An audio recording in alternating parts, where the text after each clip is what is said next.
All right, guys, welcome to another exciting episode of the Left Side View.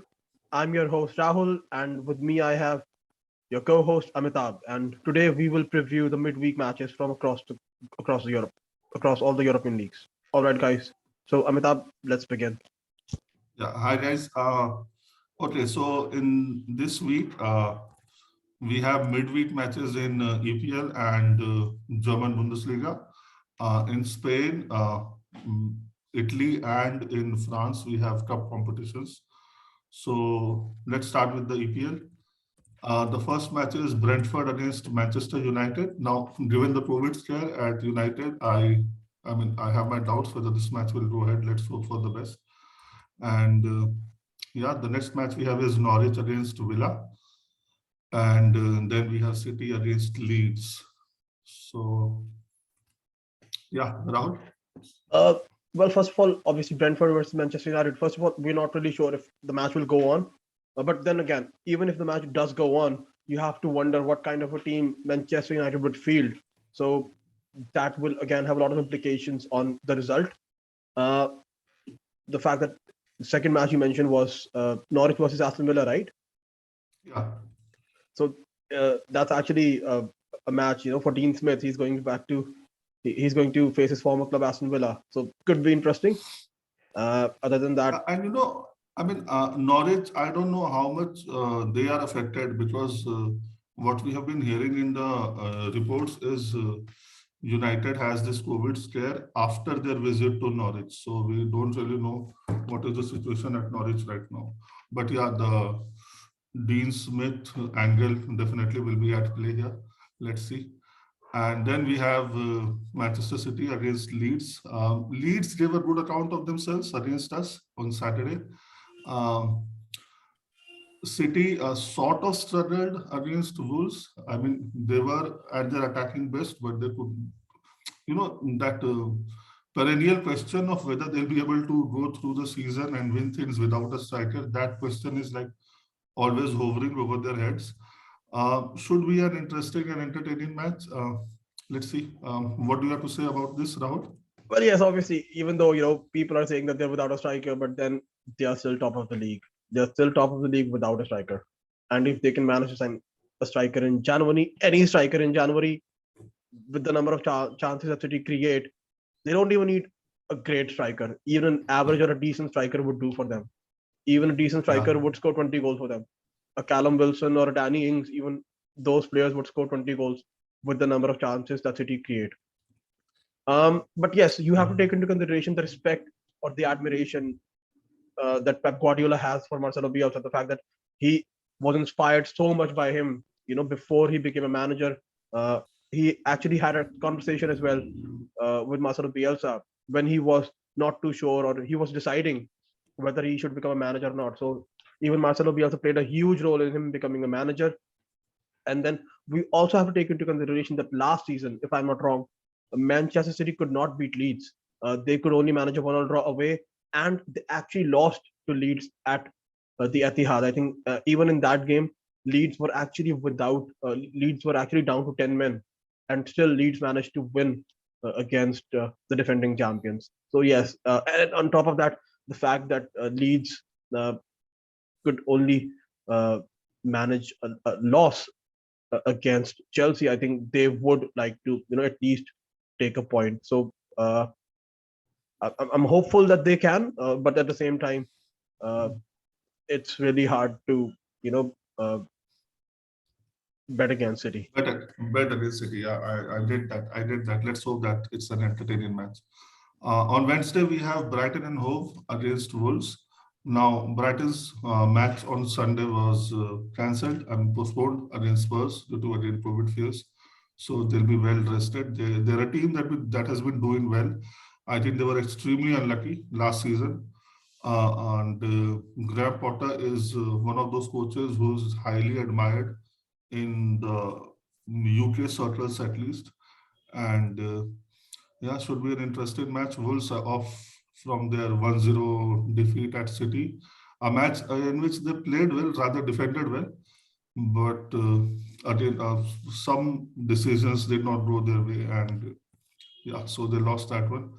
Then we have Burnley against Watford, Palace against Southampton, and Arsenal versus West Ham United. Now, this should be a good match. Yep, London derby.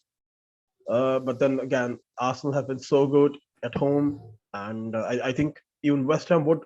And West Ham have been really poor, I think, on the road this season. But On the it's a road. London derby, another game like the Chelsea game where it won't matter if they're playing at home or away. They will be just pumped up for this game. And the fact that they dropped points against Burnley, so and the fact that both of these teams, that they're hoping to secure a European place. They want to finish fourth, or at least try to finish fourth. This could be an interesting game, irrespective of, because when a game like this comes in, I think the form goes out of the window. So yes, we could have an interesting game on our hands. Your predictions for Arsenal against the Hammers? 2-2. Yeah, I'm going for 1-1. Let's see. Okay, then off to Thursday. On Thursday, we have the Foxes against Spurs. Again, this match remains in doubt. No official confirmation regarding the match going ahead or the match being postponed is out yet. Then we have Chelsea against Everton. And finally, we have Liverpool against Newcastle United. I think this is not a good fixture for Newcastle United at this point in time. I mean, playing Liverpool is never a good time, but especially now when they are really struggling down in the dumps, I see hammering coming their way at least. Yeah, I think we can actually see Liverpool rest a few stars.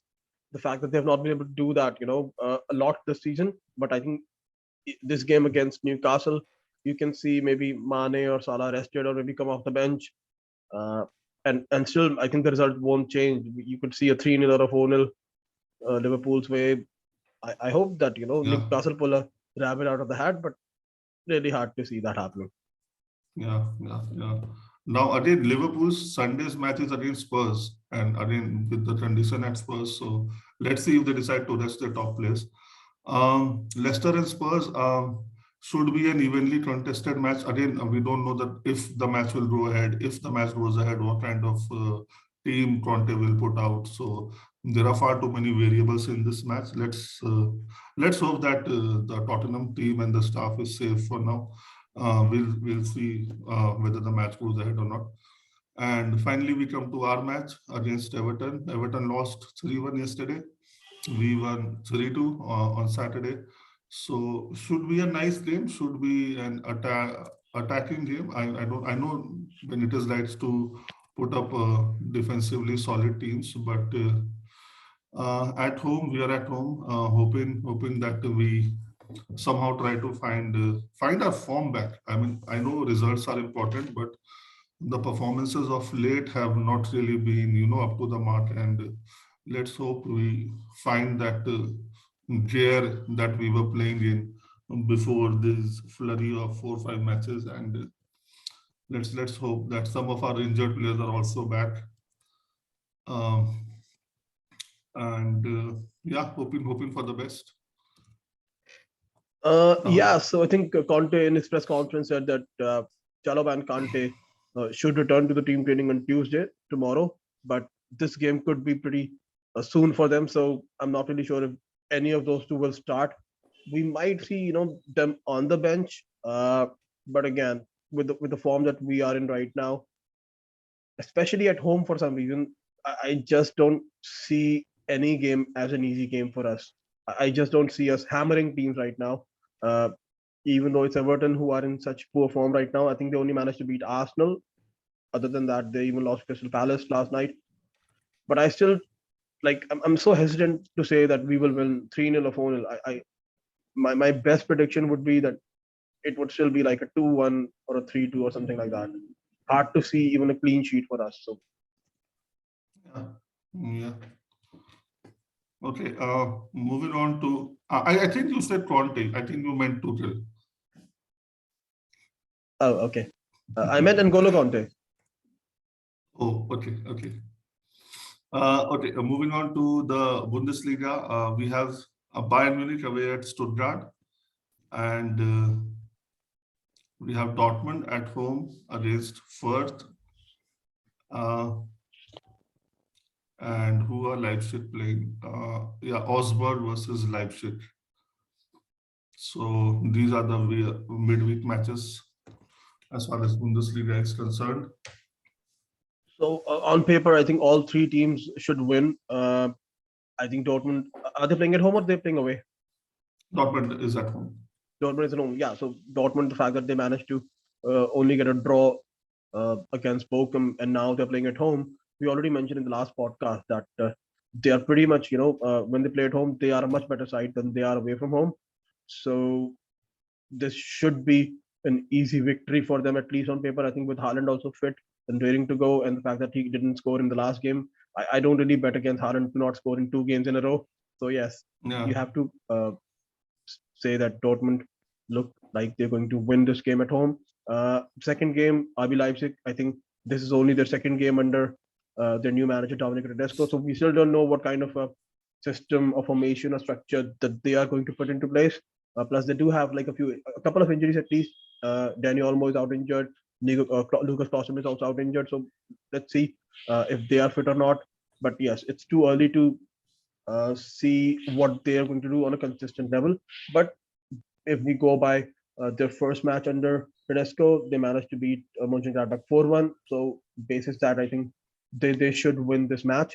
Other than that, I think it's actually Bayern Munich who are, I think, away from home. They're against Stuttgart. Yeah. So Stuttgart, they were promoted last season, but still they had a great run in the Bundesliga under, I think, their manager Pellegrino, and he has been doing wonders with that Stuttgart team, giving the youngsters a lot of chance. And I think this reminds me actually of Arsenal for some reason. The fact that they signed two centre half this season, Ben White and the centre half from Bologna, Tomayasu, but they still have two centre backs out on loan doing a great job for other clubs. There's William Saliba at Marseille who's doing a great job, and then there's Konstantinos Mavropanos who is at Stuttgart. He's, I think, one of the most informed defenders across Europe, but he's not playing for Arsenal. He's actually someone who was signed by, I remember Wenger, I think 3 or 4 years ago. So yes, I think Stuttgart versus Bayern, I think on paper it looks like Bayern are going to coast to another easy win. But if out of the 3 matches, if there's a chance of an upset happening, then I think it's this match, in my opinion. Some great young players for Stuttgart on display. Let's see. Yeah, I mean, pretty winnable games on paper, at least for all the 3 teams. But let's see what happens. Again, as I said, that in the rest of the leagues, the cup competitions will be on in the weekend. So we'll not be previewing them. We're trying to focus on the championship league in these 5 countries. So that brings us to the end of this podcast. Again, will be